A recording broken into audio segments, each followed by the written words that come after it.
మాచర్ల నియోజకవర్గం ఆంధ్రప్రదేశ్ రాష్ట్ర రాజకీయాలకు సంబంధించి పరిచయం అక్కర్లేనటువంటి నియోజకవర్గం ఇది. అయితే ఇదే నియోజకవర్గానికి 15 సంవత్సరాలు ఎమ్మెల్యేగా చేసినటువంటి వైసీపీకి చెందిన పిన్నెల్లి రామకృష్ణారెడ్డి ఆయన తమ్ముడు గుండ్లపాడు జంట హత్యల కేసుకు సంబంధించి సుప్రీంకోర్టు ఆదేశానుసారం కోర్టు ముందు లొంగిపోయిన విషయం అందరికీ తెలిసింది. అయితే ఇప్పుడు వైఎస్ఆర్సీపీ మాత్రం వాళ్ళని డిఫెండ్ చేసుకునే పరిస్థితిలో ఉంది. ప్రజానాయకుడిగా పేరున్న పిన్నెల్లిని ప్రజల్లో వస్తున్నటువంటి ప్రజాదరణ చూసి తట్టుకోలేకే ఆయన మీద అక్రమ కేసు బనాయించారని, ఆయన అధికారంలో ఉన్నటువంటి 15 సంవత్సరాలు కూడా మాచర్ల అదేవిధంగా పల్నాడు కూడా ప్రశాంతమైన వాతావరణంలో ఉందని, ప్రస్తుతం కూటమి ప్రభుత్వం అధికారంలోకి వచ్చాక ప్రస్తుత టీడీపీ కూటమి ఎమ్మెల్యే అయినటువంటి జోలకంటి బ్రహ్మానందరెడ్డి ఈయన ఆధ్వర్యంలో ఫ్యాక్షన్ పెంచి పోషిస్తున్నారని చెప్పి చెప్పుకుంటూ వస్తున్నారు. మరి దీంట్లో వాస్తవం ఏంటి అవాస్తవం ఏంటి తెలుసుకోవడానికి మనతో ఉన్నారు ప్రముఖ రాజకీయ విశ్లేషకులు అడిసిమిల్లి శ్రీనివాసరావు గారు. సార్ నమస్కారం అండి. నమస్కారం అండి. సార్, శాంతి కాముకుడు, అసలుకి పల్నాటికి సంబంధించి ప్రజాదరణ ఉన్న నాయకుడు పిన్నెల్లి రామకృష్ణారెడ్డి, ఆయన తమ్ముడు పిన్నెల్లి వెంకటరామరెడ్డి, వీళ్ళిద్దరిని ఏమీ చేయలేకే ప్రజల్లో వస్తున్నటువంటి పూర్తి ఆదరణ చూసి తట్టుకోలేకే వాళ్ళ మీద అక్రమ కేసు బనాయించారు. వాళ్ళకి సంబంధం లేని మర్డర్ కేసులో వాళ్ళని ఇరికిచ్చారు.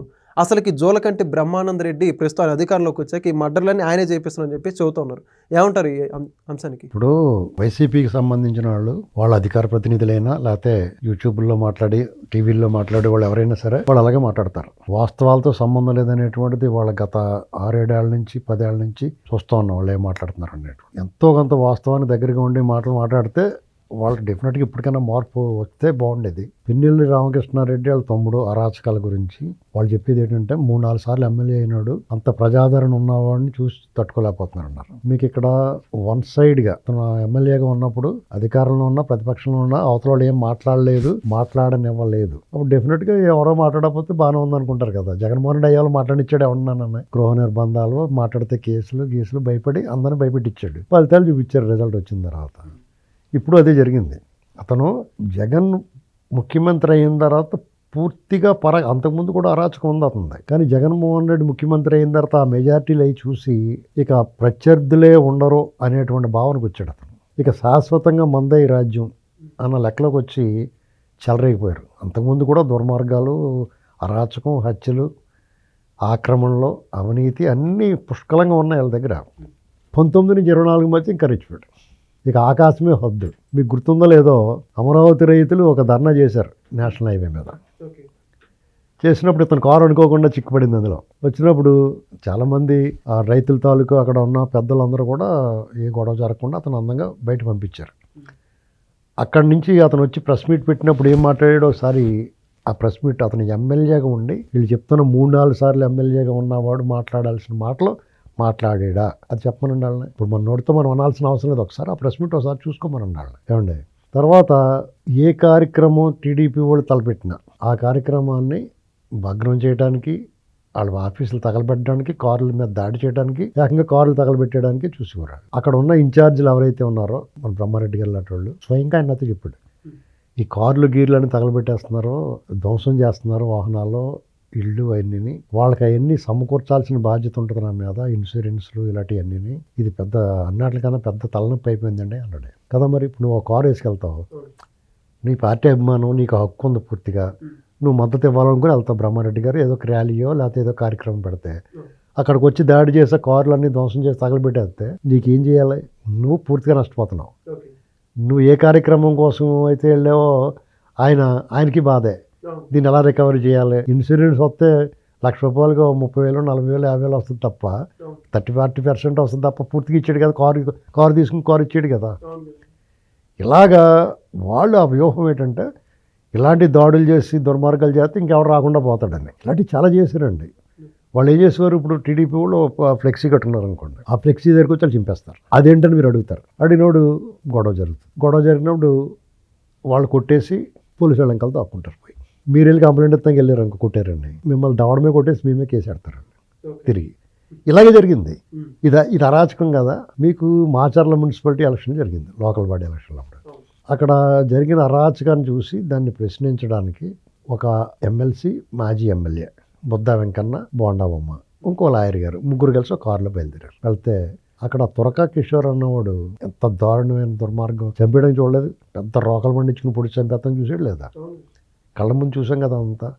వాళ్ళు అక్కడి నుంచి గజ వణుకుతా అసలు మామూలుగా చెప్తే బుద్ధ వెంకన్న మేమంతా టైగర్స్ పుల్లు అంటారు వాళ్ళు పరిగెత్తిచ్చేసారు వాళ్ళు. ఒక డిఎస్పీ గారు కాపాడే వాళ్ళని. అది ఎక్కడికి వెళ్ళినా నియోజకవర్గంలో ఎక్కడ చూసినా ఆపి కొట్టడానికి ప్లాన్ చేస్తారు, కుట్టి చంపేస్తానికి. అంటే ఇంకా అరాచకం ఏ రేంజ్లో ప్రబలిపోయిందండి. అది మాచర్ల నియోజకవర్గంలోనే కదా. అంటే వాళ్ళు ఈ నియోజకవర్గానికి కనీసం అవతల పార్టీ వాళ్ళు అడుగు పెట్టడానికి కూడా వీల్లేదు, మేమేం చెప్తే అదే శాసనం అనే విధంగా వాళ్ళు వ్యవహరించాడు. అంతేకాదు తోట చంద్రయ్య బ్రహ్మారెడ్డి గారిని ఇన్ఛార్జిగా ప్రకటించినప్పుడు బ్రహ్మారెడ్డి గారికి ఘనమైన స్వాగతం లభించింది. 40,000 మంది హాజరయ్యారు. ఆ కార్యక్రమానికి జన సమీకరణ చేసి ప్రచారం చేసిన తోట చంద్రయ్యని టార్గెట్ చేశారు. తోట చంద్రయ్య లాంటి ఒక కరుడుగట్టిన తెలుగుదేశం కార్యకర్తని, నాయకుడిని టార్గెట్ చేసి చంపేస్తే మిగతా వాళ్ళు భయం వచ్చి ఇంకెవరు దగ్గర రారు అని చెప్పేసి వాళ్ళ ప్లాన్. దాన్ని అమలు చేశారు. ఎలాగ అమలు చేశారు?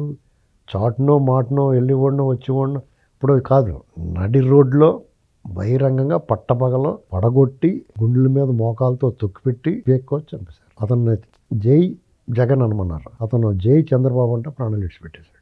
ఇక్కడ వాళ్ళ అరాచకం మనకు కనిపిస్తుంది. కానీ తోట చంద్రయ్య లాంటి నాయకులు, కార్యకర్తలు కమిటెడ్, వాళ్ళ పార్టీ పట్ల వాళ్ళకు ఉన్న కమిట్మెంట్ కానీ ఆ కార్యకర్తల బలం కానీ ఎక్స్పోజ్ అయ్యింది. అక్కడ మన చూడటానికి అది కనిపిస్తుంది, అలా అరాచకం కనిపిస్తుంది. కానీ ఇక్కడ వీళ్ళ పార్టీ పట్ల నిబద్ధత, కమిట్మెంటు, పార్టీ కోసం చేసిన త్యాగం వాళ్ళని ఆ రేంజ్లో ఓడించింది. ఇలాంటి హత్యలు, దుర్మార్గాలు అనేకం చేశారు, నిత్యం చేస్తూనే ఉన్నారు. ఎన్నికల నాడు ఈవీఎంలు పగలగొట్టాడు, తట్టుకోలేకపోయారు. ఎందుకంటే అదే వాళ్ళకి రిగ్గింగ్ చేసుకుంటే, అసలు రిగ్గింగ్ ఎవరి చేత వాళ్ళకున్న సామ్రాజ్యంలో, ఇంత అరాచకాలు చేసిన వాళ్ళ సామ్రాజ్యంలో ఎవడన్నా వచ్చి మా ఓట్లు మేము వేసుకుంటే చాలరా బాబు అనుకున్నారు టీడీపీ వాళ్ళు.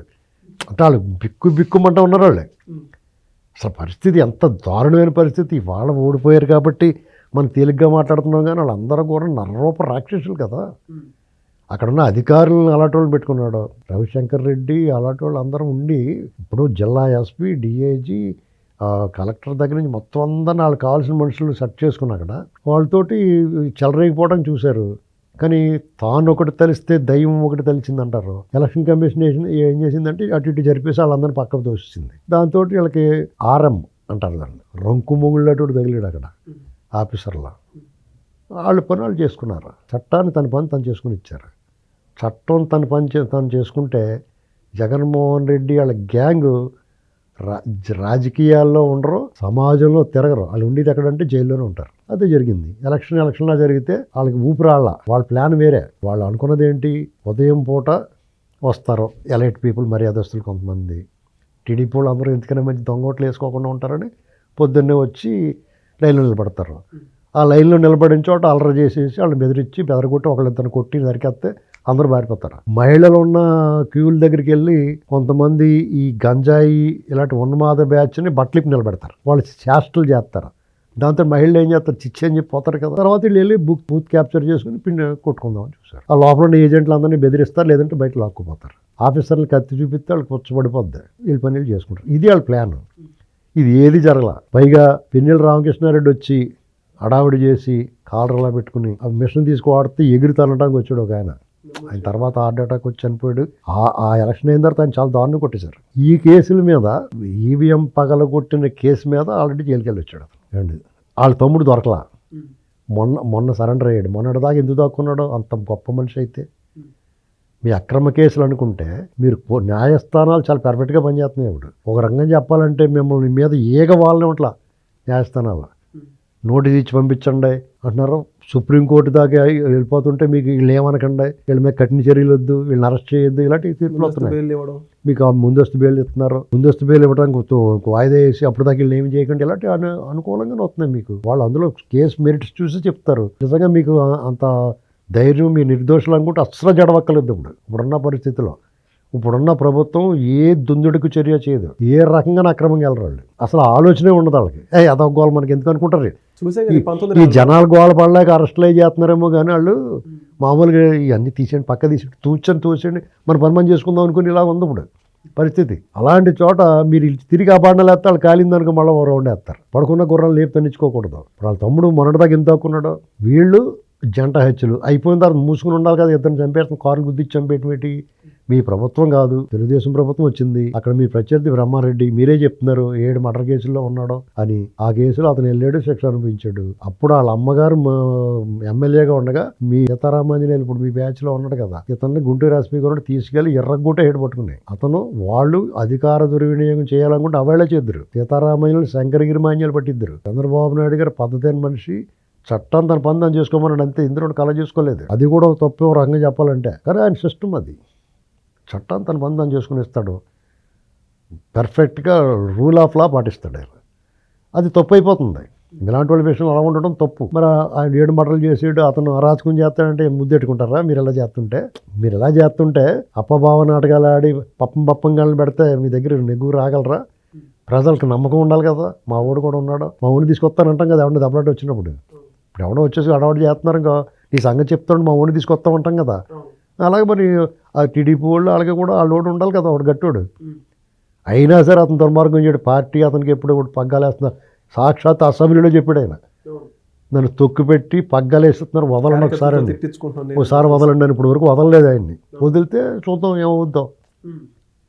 మీరు పోలీస్ కేసులకి వాటికి పరారైపోయి పారిపోతే బ్రహ్మారెడ్డి గారు పగ్గాలు వదిలేస్తే మీరు అసలు ఎక్కడ ఉంటారు? ఇప్పట్లో పారిపోతారంటే ఎట్లా ఉంటుంది? అసలు మేము ఆనేసామండి అన్ని నుంచి పోతారు వాళ్ళు. వన్ సైడ్ అంటే ఇక్కడ తెలుగుదేశం కార్యకర్తలు కానీ, తెలుగుదేశం సానుభూతి పరులు కానీ ఇలాంటి గొడవలకి వాటికి వెళ్ళే ఉద్దేశాలు ఉండే వాళ్ళంతా మర్యాదగా ఉంటారు, సమాజంలో బతకాలనుకుంటారు. సమాజాన్ని చీల్చి సమాజాన్ని అదుపుతో తెచ్చుకుని బతకాలనుకుంటారు వాళ్ళందరూ. ఇక్కడ ఈ కాన్ఫ్లిక్ట్ ఉంది. ఒకవేళ ఇటువంటి అలుగుటే రంగ నజాత శత్రువులా కాలిందనుకో మామూలుగా ఉండదు. వీళ్ళు ఇద్దరు ఈ జంట హత్యల కేసులో ప్రథమ ముద్దాయిలు. వాళ్ళ మీద కేసు కడితే సుప్రీంకోర్టు దాకా వెళ్ళారు వాళ్ళు. ముందస్తు బెయిల్ హైకోర్టులో దొరకకపోతే సుప్రీంకోర్టుకి వెళ్ళారు. సుప్రీంకోర్టు కూడా కొన్నాళ్ళు వెసులుబాటు ఇచ్చింది వీళ్ళ మీద తొందరపడి చర్యలు తీసుకొద్దని. ఆఖరికి కేసులో మెరిట్స్ చూసిన తర్వాత మీరు వెళ్ళి సరెండర్ అయిపోండి, ఇది పద్ధతిగా లేదు మీకు అని చెప్పారు. సుప్రీంకోర్టు డైరెక్షన్లో వాళ్ళు వచ్చి సరెండర్ అయ్యారు. ఎవరు అరెస్ట్ చేయలేదు వెళ్ళి. అది గుర్తుపెట్టుకోవాలి. దాన్ని అక్రమ అరెస్ట్ అని ఎవడన్నా అంటే అది కంటెంప్ట్ ఆఫ్ కోర్ట్ అవుద్ది. ఇప్పుడు వీళ్ళు కూడానే వీళ్ళు ఎలా మాట్లాడుతున్న వాళ్ళని కంటెంప్ట్ ఆఫ్ కోర్ట్ అని చెప్పి పిలిపించాలి. ఇక్కడ వీళ్ళు నిదానంగా ఉదాసీనంగా ఉంటారు వాళ్ళ విషయంలో. ఇది వీళ్ళు తప్పు. వీళ్ళు తప్పు ఏంటంటే అక్రమ అరెస్ట్ అన్న ప్రతి ఓని మిమ్మల్ని రమ్మంటున్నారండి సిఐడి బాస్ అని చెప్పి తీసుకెళ్ళాలి. కంటెంప్ట్ ఆఫ్ కోర్ట్ కేసు పెట్టాలి. అది పెట్టినందుకల్లా వాళ్ళకి మాట్లాడతారు. నోటి మాటే కదండి, నీటికి నాచు తెగులు, నోటికి మాట తెగులు అంటారు. వాడికి అలవాటైపోయింది అది. శాంతిరియాలి బుద్ధి ఉందా అసలు ఎవరికన్నా? అటువంటి అరాచకవాదులు, నరరూప రాక్షసులు, అత్యంత క్రూరులు, అరాచకానికి అమ్మ మూగుళ్ళాళ్ళు వాళ్ళని అరెస్ట్ చేస్తాం కోర్టు డైరెక్షన్లో. అది కూడా వీళ్ళు వేటాడి ఏం అరెస్ట్ చేయలేదు ప్రభుత్వం, గుర్తుపెట్టుకోలేదు. వాళ్ళ తమ్ముడిని తలుచుకుంటే అరెస్ట్ చేయలేరా? పోలీసు వాళ్ళే మీరు మా వాళ్ళు వస్తున్నారు వెళ్ళిపోండి అని చెప్పేవారు వాళ్ళకి. దీన్ని వీళ్ళంత పద్ధతిగా మర్యాదగా మీకు చాలా ఎక్కువ చేస్తున్నారు. అయినా సరే మీరు ఈ కెలుకుడు కారణం ఏంటి? దీన్ని ఏమనుకోవాలి? మీరు పెరిగారా, వీళ్ళు తగ్గారా? లేకపోతే ఇది చాలా దారుణమైన మాటలు మాట్లాడుతున్నారు ఈ ప్రభుత్వాన్ని, కూటమి ప్రభుత్వం మిమ్మల్ని ఎలా వదిలేయటం వల్ల. కాబట్టి ఈ ప్రభుత్వం ఒక 5-6 నెలల్లో ఏ కార్యక్రమం పెట్టుకోకుండా మీకు రౌండ్ వేసి కార్యక్రమం పెట్టుకోవాలని చెప్పి చాలా మంది కోరుకుంటున్నారు. చాలా అసంతృప్తులు, అలకలు, ఆగ్రహం, అసహనం అన్నీ ఎగిరిపోతాయి మీకు ఫుల్ రౌండ్ వేస్తే. కనీసం మీ అంక కూడా చూడలేదండి, వాళ్ళ పనులు చేసుకుంటున్నారు. అందుకనే ప్రభుత్వం కూడా ఇటువంటి వాళ్ళ మీద ఒక కన్నేసి ఉంచాలి. ఇష్టమైనడు మాట్లాడుతున్నా, వాళ్ళ జోలికి వెళ్ళకపోయినా సరే మాట్లాడుతున్నప్పుడు ప్రభుత్వానికి మంచి పేరు వస్తుందేమో, కానీ యువతలు ఈ ప్రభుత్వాన్ని, ఆ ప్రభుత్వంలో ఉన్న పార్టీలని సపోర్ట్ చేసే వాళ్ళకి మాత్రం ఒళ్ళు మండిపోతుంది. అది గుర్తుపెట్టుకోవాలి. Thank you sir. Please subscribe to Leo news for more videos.